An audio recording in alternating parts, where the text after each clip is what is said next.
Welcome to day 1 of 100 days challenge. அன்னைக்கு காலையில் மங்களகரமாக டீ வித்தவுட் சுகரோடு ஆரம்பித்தது.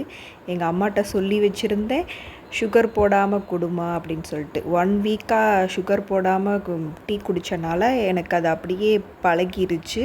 நல்லா தான் இருக்குது. நான் கோலை ஃபாலோ பண்ணுறனோ இல்லையோ, எங்கள் அம்மா எனக்கு சுகர் போடாமல் டீ கொடுக்குற கோலை கரெக்டாக ஃபாலோ பண்ணுறாங்க. அடுத்து என்ன பண்ணேன்னு பார்த்தீங்கன்னா, காலையில் வெயில் சுள்ளுன்னு அடித்தது. முன்னாடி நாள் துவைச்சி போட்ட துணியெல்லாம் திருப்பி வெயிலில் கொண்டு போய் காயப்பட்டேன். ஏன்னா முன்னாடி நாள் ரொம்ப மழையாக வந்துச்சு. இந்த மழை காலத்தில் துணியை காயப்போட எடுக்க மடித்து வைக்க இதுதான் நமக்கு வேலையாக இருக்குது. நல்லபடியாக துணி எல்லாத்தையும் காய வச்சுட்டு குட்டீஸ்களை ஸ்கூலுக்கு அனுப்பிட்டு நெக்ஸ்ட்டு என்னோடய வேலைக்கு வந்துட்டேன். நெக்ஸ்ட்டு என்ன வேலைன்னா, தீபாவளிக்கு ஸ்டிச் பண்ணதெல்லாம் அப்படியே விட்டுட்டு போயாச்சு ரூமை க்ளீன் பண்ணாமல். ஸோ அதை க்ளீன் பண்ண வேண்டிய வேலை இருக்குது எனக்கு. அதை க்ளீன் பண்ணிவிட்டு மற்ற வேலையெல்லாம் பார்க்கலான்னு நினச்சிட்டு இருந்தேன். ஆனால் அன்றைக்கி அந்த க்ளீனிங்லேயே சாயந்தரம் வரைக்கும் போயிடுச்சு.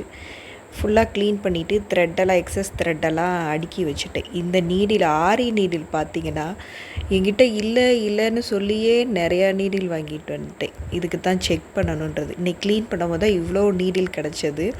இந்த குட்டி குட்டி பென்சில்லாம் என் பிள்ளைங்க கொண்டது போட்டு போயிருங்க தீர்ந்தோடனே.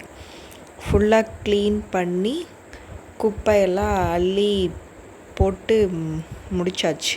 அப்புறம் அன்றைக்கி எனக்கு மீன் சாப்பிடணும் போல் இருந்துச்சு.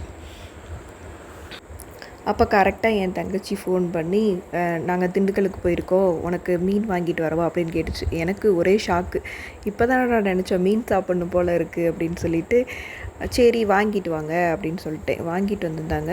செம்ம டேஸ்ட்டாக இருந்துச்சு. இதில் அவ்வளோக்கா முள்ளே இல்லை. இந்த மீன் பேர் வந்து கிழங்கா மீனுன்னு சொன்னாங்க.